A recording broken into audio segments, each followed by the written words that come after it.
Good morning and welcome again. Last class we were discussing about oilocottonous sediment. From today we will be discussing about autochthonous sediments. So what autochthonous sediment was? The autochthonous is the sediment form in the environment in which they are deposited. Okay, so this is the definition of autochthonous sediment. So we have five types of autochthonous sediments. These are carbonates, which are further subdivided into dolomites and limestone.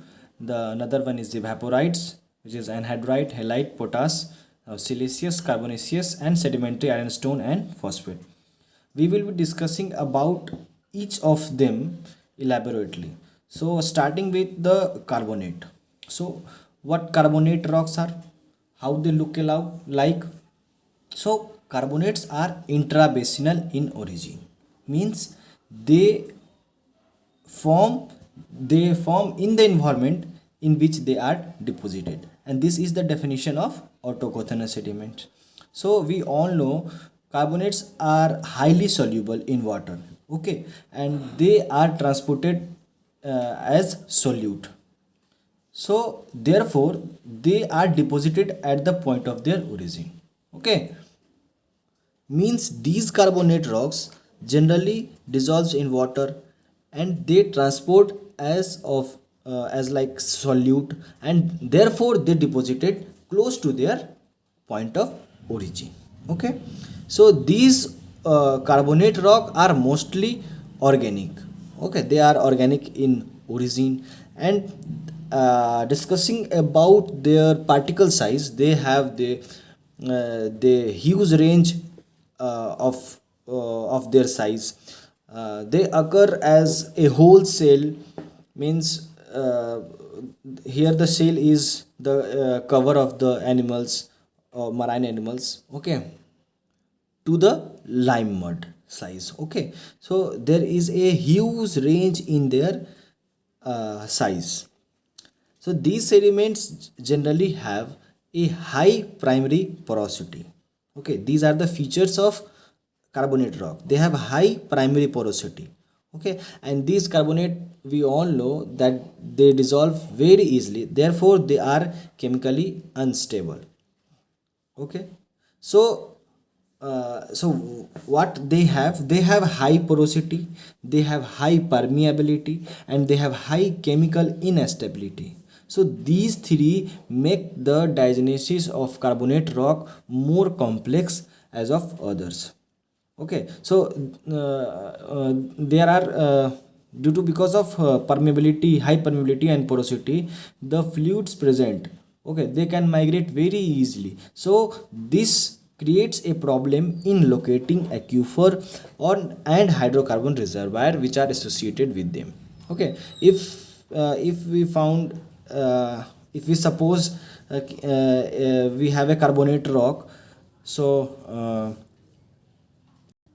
and water or hydrocarbon are trapped within them, okay. So these carbonates have high porosity and permeability, so the fluid can easily migrate from one place to another. So at one instance, if we see if we survey and found that these carbonate have hydrocarbon reservoir, so maybe at the second time if we survey, so the reservoirs are not present there, because these fluids get migrated easily, okay, because of their porosity and permeability. There may be a chance of their the carbonate dissolution, because it can easily dissolve in water. So now we will discuss about carbonate minerals. So main constituents of carbonate is CaCO3. Okay, irrespective of modern carbonate or ancient carbonate, the CaCO3 is the dominant constituents. Okay, and these carbonate occur in two form: calcite and aragonite. These calcite and aragonite are the polymorphs of each other, okay. So what is actually polymorphs is, polymorph, they have same chemical composition but they crystallize in different crystal systems. So calcite have calcite crystallize in rhombohedral crystal system, whereas aragonite crystallize in orthorhombic crystal system. Okay, they are the polymorph of each other. So now coming to the magnesite. So magnesite, they form the isomorphous series with the calcite. Okay, so the what is the formula for magnesite? That is MgCO3. So here you will not see the calcium. Okay, magnesium carbonate is magnesite. Okay, these also are a type of carbonate mineral. So a distinction have been made on the basis of magnesium content. A calcite can have low magnesium content or high magnesium content. So ancient limestone, they are generally composed of low magnesium calcite. Okay, whereas the modern carbonate sediments consist of aragonite and high magnesium calcite. Ancient have calcite with low magnesium. Modern carbonate have aragonite with high magnesium calcite. So we see it, distinction being made between the ancient limestone and modern limestone. Okay, so now we will discuss about the dolomite. Dolomite is calcium magnesium carbonate. If there is no magnesium, so it become calcium carbonate, so calcite. And if there is no calcium, it became magnesite. Okay, MgCO3, that is magnesite. And if there both calcium and magnesium both are present, so it will become dolomite, and they form the isomorphous substitution. What is isomorphous structure same and chemical composition is different. So here you see the magnesium in formula. So the magnesium is replaced by iron and it forms the mineral known as ankerite. So what is the formula for ankerite? CaMgFe CO3 का whole twice. So calcium is dominant, so calcium will be there and the magnesium will be replaced by the iron. Okay, so it become the ankerite, and these substitution are isomorphous, means they have the same structure but the chemical composition will be different. So discussing about calcite and aragonite. So their mode of origin, or you can say that so what we are discussing, yes, the if we compare the mode of origin of dolomite and calcite or aragonite, so they their mode of origin is completely different. So if we see calcite, they originate in the form of skeletal shale. Okay, but dolomite occur as crystalline or secondary replacement of other carbonates, means they occur in the crystalline form or they are replaced. Okay, so sorry, what actually they do, they replace the carbonate ions, or you can say that the carbonates are replaced.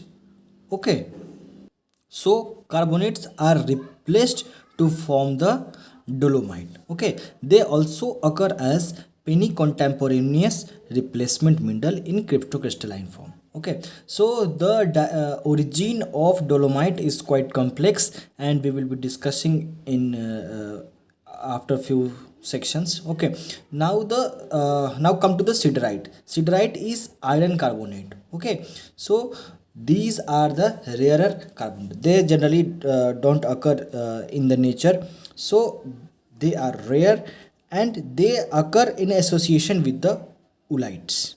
Okay, these oolites are spherical in shape, so therefore they are known as spherosiderite, and these spherosiderite are restricted to marine and freshwater environment. Okay, and now the important thing is that these spherosiderites are associated with the hydrated ferrous aluminosilicate which is chamosite. These spherosideриtes are associated with the chamosite. Okay, chamosite in sedimentary iron ore, and these chamosites are hydrated ferrous aluminosilicate. Okay, and these sideриtes occur as thin bands. Okay, and a horizon of concretion in argillaceous deposit. So till now what we have discussed, we have discussed about the different carbonates mineral, their chemical composition, their mode of origin, their chemical formula, which of them shows isomorphous substitution, or they are the polymorphs.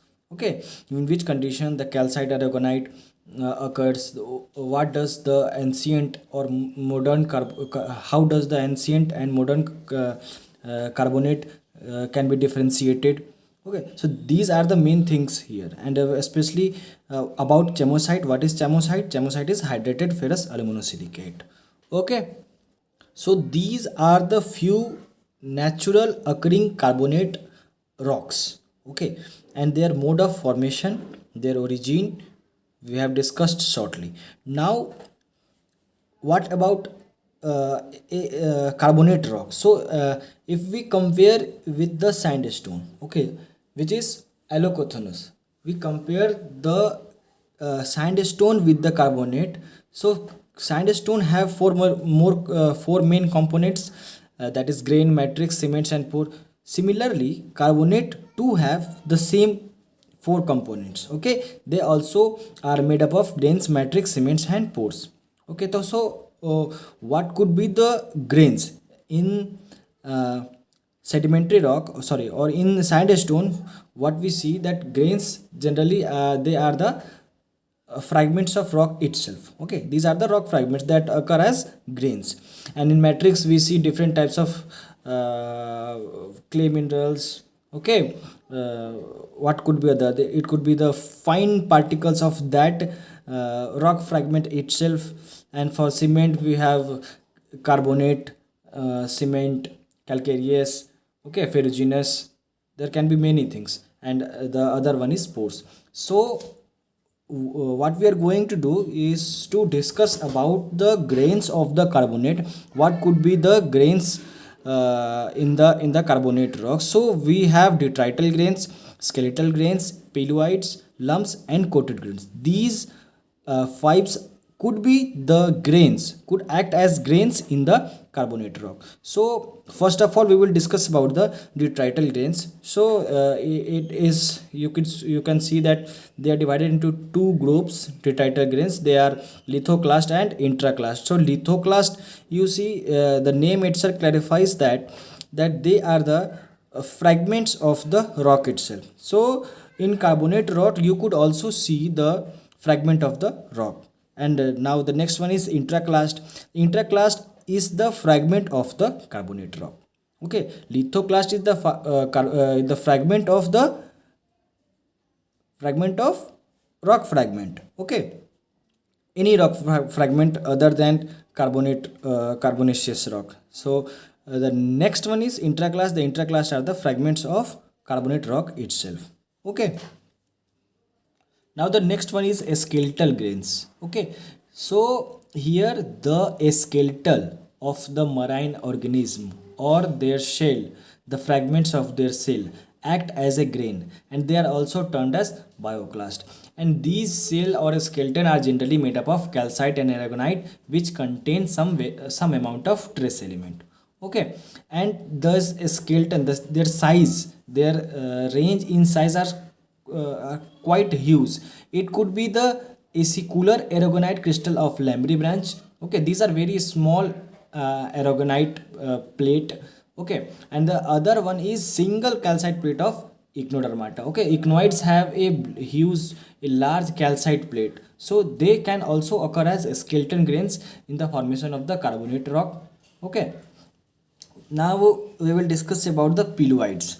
Paleoids, the main specific features of these paleoids are they are the structureless cryptocrystalline carbonate grains. Okay, they are structureless, they don't possess any structure. Okay, and they are surrounded spherical ovoid shape, and their diameter is about 20 to 60 micrometer. and these polywoids have mode of origin. They generally occur in lagoon environment or shallow inner shelf environment. Okay, so these are the main features of peloids. Now we will discuss about the pellets. Pellets are the peloids of facial origin. Okay, these are the what are pellets? Pellets are the peloids of the facial origin. These are the excreta of marine invertebrate. Okay, now we will discuss about the lumps. Okay, these all act as a grain for the carbonate rock. These lumps, they are generally botryoidal grains.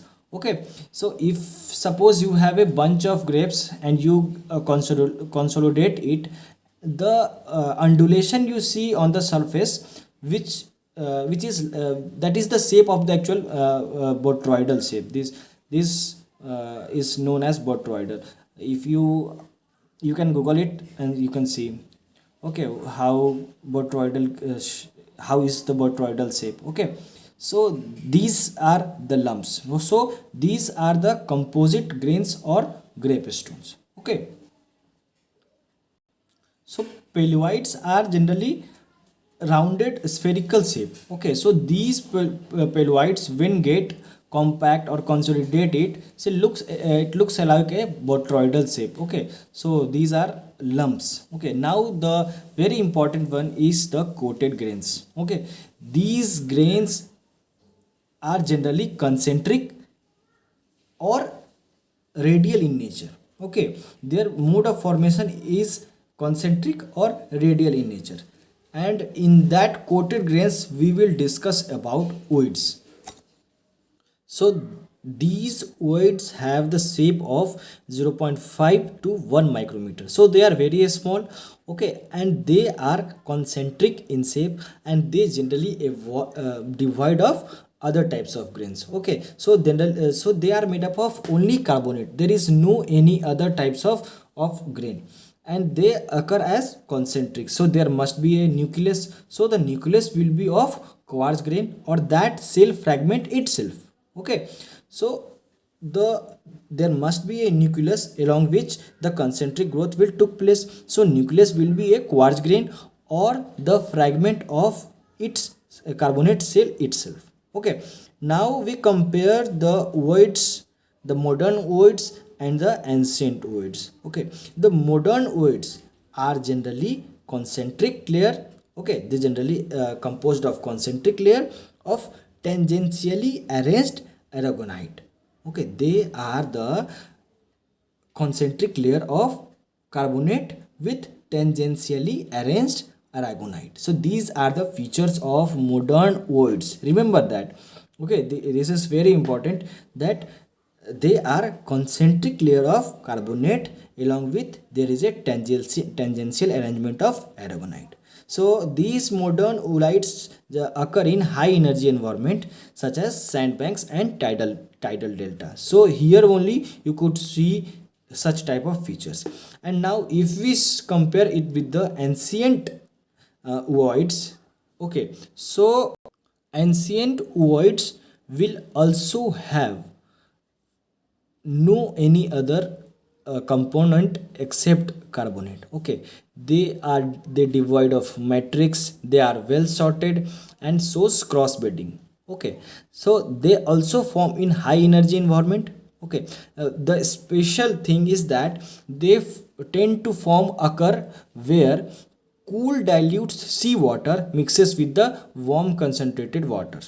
Okay, lagoon will have warm water compared to the marine water. So the place where lagoon water gets connected, okay, with the sea water, so at that area you will see the voids. Okay, and they are restricted to the continental shelves. Okay, so Bahamas platforms, there is a huge abundance of voids at that place because the this is the place where lagoons water get connected with the sea water. Okay, now uh, talking about recent voids, you see a blue green algae which covers that voids. Okay, and that serve as a site for the aragonite precipitation. Okay, they are covered with the blue green algae, and that algae makes a comfortable suitable site for the aragonite precipitation. Okay, now coming to the pissoids. So pissoids are, we are talking about the coated grains. Okay, they are concentric layers. So we have recently discussed about oids. Now come to the pissoids. They also are the coated grains, and they have the size greater than 2 millimeter. Okay, and they can reach up to 1 centimeter. They are quite bigger than the oids. Okay, and they generally form in cavern. These are the features of the limestones. Okay, so they are also known as cave pearl. Remember, the name cave pearl is also known as pissoids. Okay, these rocks generally composed. Okay, so what is that? So if you found a rock which is completely composed of pissoids only, so you call that rock pissolith. So again, if you found a rock which is completely composed of oids, you call it oliths. Okay, so similarly, rock composed of pissoids, it is known as pissolith. Okay, now come to the oncoids. Oncoids have a size of about less than 1 millimeter, and they have the distinct nucleus. Their nucleus can be distinguished. Okay, now pioids and ooids, their nucleus can be or cannot be distinguished, but oncoids will have distinguished nucleus. They have the size of about less than 1 millimeter, and they are also coated, but they are irregularly shaped, and lamines are discontinuous around the grains. So in oids and pissoids, you see a complete concentric growth. Okay, now here in oncoids, you will see a irregularly shaped concentric. Okay, so these also concentrate around a grains, but they are irregular. Okay, so what how they form? They are formed by the primitive blue green algae growing on a grains and attracting carbonate mud to their sticky surface. So they are formed by the blue green algae. So green algae is responsible for their growth, and these blue green algae attract the carbonate mud. Okay, the ion of carbonate to stick to their surface and form oncoids. Okay, form the concentric layers, and further it will form as oncoids. So here you will see a continuous rolling of grains. So these rolling of grains hinder to form a concentric layer, but instead you see a discontinuous films around that grains. Okay, in contrast to ooids, therefore pissoids and oncoids are indicator of low energy environment. So this is also important features. So if you compare ooids with pissoids and oncoids, ooids are generally indicator of high energy environment. They form a high energy environment, but pissoids and oncoids, they generally occur in low energy environment. And similarly, if you found a rock which is completely composed of oncoids only, so you call it oncolites. Now the next one is cortoids. Okay, these are the rounded skeletal grains and other grains covered by a thin micrite envelope boundary between the center grains and the envelope indistinct. So in cortoids, you see a rounded skeletal grains. Okay, or it can be any other grains, rounded grains. The main thing is that rounded grains, skeletal grains or any other grains which is covered by a thin micrite envelope. Okay, so what about micrite? We will discuss later. Okay, so these are the rounded skeletal grains which are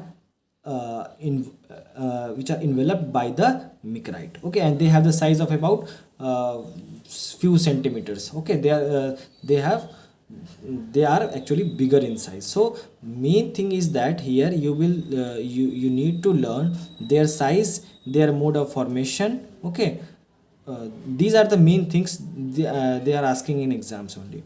Okay, now coming to the matrix. So matrix in carbonate is micrite. So here in quartzites we say that the rounded skeletal grain is covered by the micrite. So micrite is the matrix only. Okay, what micrite actually is? So you know mud. So when carbonate precipitate, okay, on the mud, these mud are get mixed with the carbonate and act as a act as a matrix for the matrix, which is known as micrite. So in calcite uh, you will see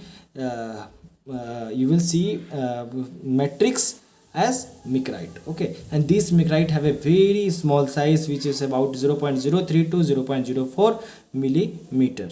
Okay, so for a carbonate rock formation you need a grains. So all these are, we have discussed earlier, act as a grains. And now the another component is matrix. So micrite occur as a matrix for the carbonate rock. Okay, so what do the matrix do? They support the grains. Okay, so in in sandstone you see a rock fragment which is supported by the matrix. Here you see the grains, the carbonate grains, various types of grains we have discussed earlier. So that grains is supported by the matrix, which is micrite. Okay, now if you see a rock which is completely composed of micrite only, there is no any other grains. So micrite only, the rock is made up of micrite only. Okay, so this is known as micrite and calcilutite. So micrite occur as matrix or micrite occur as carbonated mud rock. Okay, and these micrite is also known as calcilutites. Now the modern carbonate is aragonite. So the modern lime will also composed of aragonite only. Okay, their lithified fossil analogues are made up of calcine. Okay, these are simple. Next, so again here we will discuss about how actually lime mud form. So mud, how you will get mud? The action of wind, waves, tides will work, and they will erode and make a small tiny particles, suspended particles you can say. Okay, the mud will form by that process only. And we need lime to form lime mud also. So carbonate, you know, easily dissolve in water and they get precipitated on limestone, on mud to form the lime mud. Okay, so biological action also help in the breaking and wrecking of the carbonate particles. So this is how a lime mud form, and modern lime mud they are generally composed of aragonite. This is important. Okay, now discussing about the cement. For the cement material you see in sandstone, it could be carbonate, it could be ferruginous. Okay, the silica itself act as a cementing material. Okay, so here what is it? So what does the cement occur? What does the cement do? The cement actually binds the grains and the matrix. Okay, they have the means they act as a adhesive for the grains and the matrix. Okay, the now the most common cement in limestone, in generally what we see as cement in the formation of the carbonate rock, we see calcite. Okay, and this calcite is also known as spar. Okay, these spars are calcite only. Okay, spar or sparite, whatever you call. Okay, the other cements in carbonate rocks generally they are dolomite, anhydrite and silica. In sandstone you see the cementing material. Similarly in carbonate rock you also see the cement. Okay, so now where do these cement grow, or you can say that occur? So they are restricted to only occupy the space of pores. Okay, they occur only in the pore spaces. Okay, so these are also termed as Druzy crystallization. Why Druzy? Druzy is the void space. Okay, Drus. So what is this? That cement can only occur in pore spaces, so they are known as Drussic crystallization. And the another one is neomorphic spar. Okay, so neomorphic spar, this is, they generally grow by the replacement of pre-existing carbonate. So in a rock you see a carbonate and these are replaced by any other grains. Okay, so any other grains you will see. So these are, so this is known as neomorphic spar. So this neomorphism process, that is neomorphism is replacement. Okay, replacement of pre-existing carbonate. So these neomorphism is divided into two types. Okay, the one is polymorphic transformation and another one is recrystallization. Okay, in polymorphic transformation, what you are going to see, in neomorphism you see the replacement of pre-existing carbonate. In polymorphic transformation you see the reversion of aragonite to calcite. The calcite get converted into aragonite, or the aragonite get converted into the calcite. So this is known as polymorphic transformation. Polymorphs, you know, polymorphs, what is the definition of polymorphs? Chemical composition same and crystal structures are in the crystal system in which the crystallites are different. So now the recrystallization. Now the next one is recrystallization. Recrystallization is the development of calcite spar by the enlargement of pre-existing calcite crystal. Okay, so there is existing calcite. These calcite get dissolved, okay, and then reprecipitate, and this time they are they got enlarged. Okay, so these are the two types of neomorphism: polymorphic transformation and recrystallization. Now coming to the classification of carbonate, we have Dunham's carbonate rock texture classification.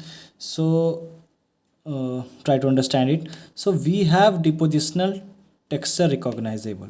So during the deposition these textures are recognizable. So these are categorized by depositional texture recognizable and the depositional texture which is not recognizable.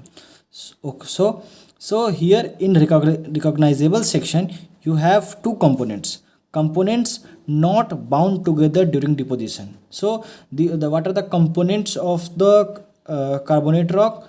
These are grains and matrix. Okay, so these components are not bound together during deposition, and here you see these components are bound together during deposition. Okay, now coming to the components that are not bound together during deposition, we have two sections. Okay, now that contains carbonate mud. Okay, one is contain carbonate mud and another lacks mud and is grain supported. The one section is containing carbonate mud and another one which have no mud and which is only grain supported.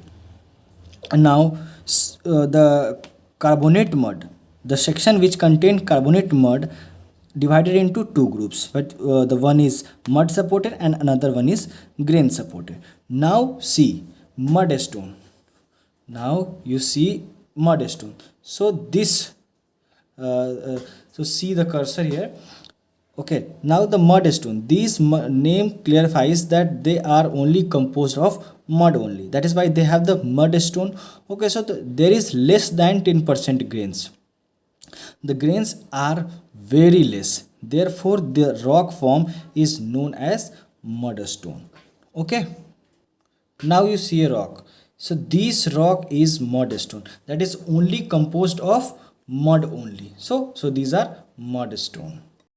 Now coming to the second part, which is known as vac stone, they have the grains greater than 10%. Mudstone have grains less than 10%. They have a huge abundance of mud, and this have the grains percentage greater than 10%, but they are still mud supported. So they are known as vac stone. Now see the vac stones. They are supported by the grains. There are few grains. In mudstone you have seen that there is no grains, and now you could see there are few grains which are supporting the rock. Now come to the lower section. Below the vac stone you see the float stones. These are float stone. These are similar to whack stone. Why they are known as float stone? That is, they are floating. Means the grains here and here, they are not in contact with the each other. Okay, but they are still mud supported. Okay. Now you see the grains here. These are the grains. These are the grains. These are the grains. But there is a huge gap in between these two grains. Okay, there is a huge gap between these two grains. So they are known as float stone.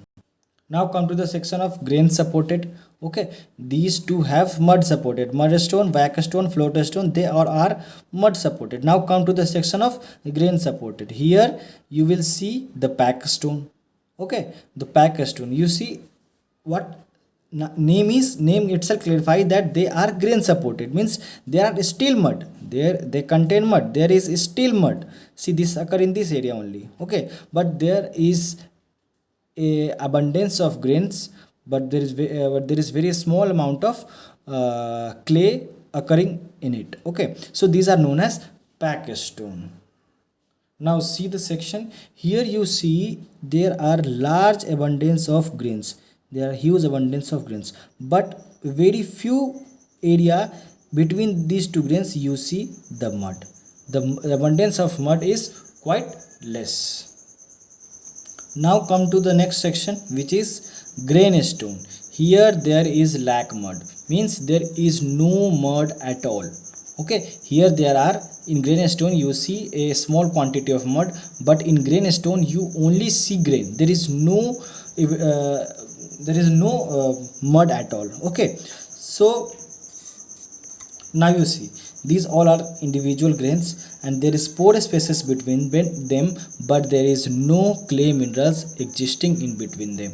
Okay, so they are known as grain stone. Okay, so below pack stone and grain stone you see the rud stone. They are these pack stone, they have grain supported, but there is a small amount of mud. So similar to this, they have some these rud stones have they are grain supported, but there is a small amount of clay minerals clay mud present in them, and they are bound together. You see float stone, they are floating, they are not in contact with each other. But here you see in rud stone, but in this section only, don't go in this section. In this section you will see it consists of grains and mud, and they are in contact of each other. Whereas in this section, in grain stone section, you also see rud stone, but here you will not find any amount of mud. Okay, and they are in contact with each other. Both of them are contact with each other, but this have mud, but these are devoid of mud only. Now come to the section of components were bound together during deposition. So you will see the rock where these components are bound during their deposition, and therefore they have the name of bound stone. So here you see these grains are bound together. Okay, so therefore they are known as bound stone, and they are bound during the process of during their deposition only. Okay, so in the section of bound stone you will see three stones: frame stone, bind stone, and baffle stone. So what is frame stone? First see the picture. So in frame stone you see the organism build a rigid framework. Here the organism, the coral, which form a framework. So this is known as framework stone. The next one is bind stone. Here you see the organism encrust and bind loose sediment together. Okay, loose sediments and organism are bound together, so therefore they are known as bind stone. So here the next one is baffle stone. So baffle, what do the baffle stone do? The organism do not form a framework or bind the sediment. They do not form the framework or bind the sediment, but provide the protected area for the sediment to accumulate by baffling the current. So they trap the sediment which is passing through them. Okay, they form a site where these sediment gets accumulate or deposited. Okay, so this is known as baffle stone. The another one is depositional texture which cannot be recognized. Okay, so here you see the crystalline structure. It is hard to distinguish. Okay, these carbonate rocks that lack enough evidence of depositional texture. Oh, there is no texture which define in which environment or where it has deposited. Okay, now so this is the classification of sandstone. There are many things that you need to remember, and questions are frequently coming from this. So with this we complete our today's lecture. Today's many things in this class today you have to learn many things. Okay, there is only to learn from today's section. Okay, so this is important. Questions are frequently coming from that. Okay, so for today the next class we will be discussing again about autochthonous sediment, especially about the diagenesis of how the carbonate form, what are the actual process that occur during that processes. Okay, so till then, thank you.